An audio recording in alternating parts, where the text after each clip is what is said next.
called Song of the Cedars, and it includes the sounds of holler monkeys, bats and birds recorded in a cloud forest in Ecuador. Trees speak in your leaves, please, and streams. It was created by musician Cosmo Sheldrake, fungi specialist Juliana Furci, writer Robert McFarlane and legal scholar Cesar Rodriguez Garavito, but they believe the forest itself should be credited as a co-author. It was written with the forest because the sounds of the song are sounds recorded, sounds that were made by the beings that live in the forest. And it was also written in the forest because the humans that were visiting the forest wrote and sang the words that are in the song. So the song wouldn't have been made without the forest, and it wouldn't have been made if we weren't in the forest.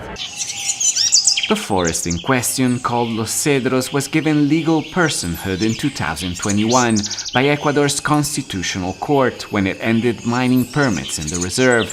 That ruling gave the forest rights similar to human rights.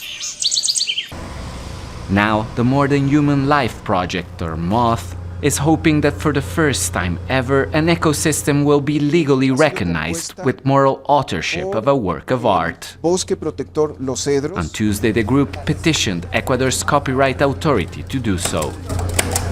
The Constitutional Court of Ecuador declared the Los Cedros forest as a subject of rights, as a rights holder in 2021. So we're saying, well, we're asking the Copyright Authority to extract kind of the logical and legal consequences from that decision. If, in the end, they decide that this is not viable, we'll challenge that decision before the courts.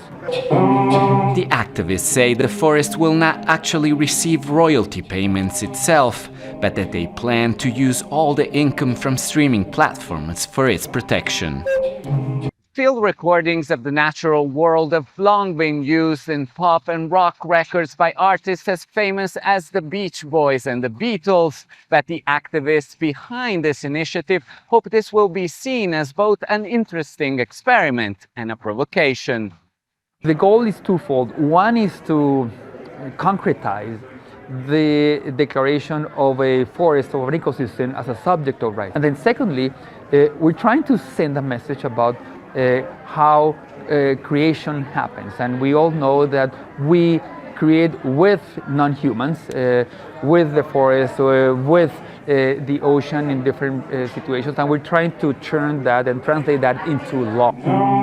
An experiment led by a radical reimagination of the role and relationship between man and nature at a critical time for both. Alessandro Rampietti, Al Jazeera, Cali. Make sure to subscribe to our channel to get the latest news from Al Jazeera.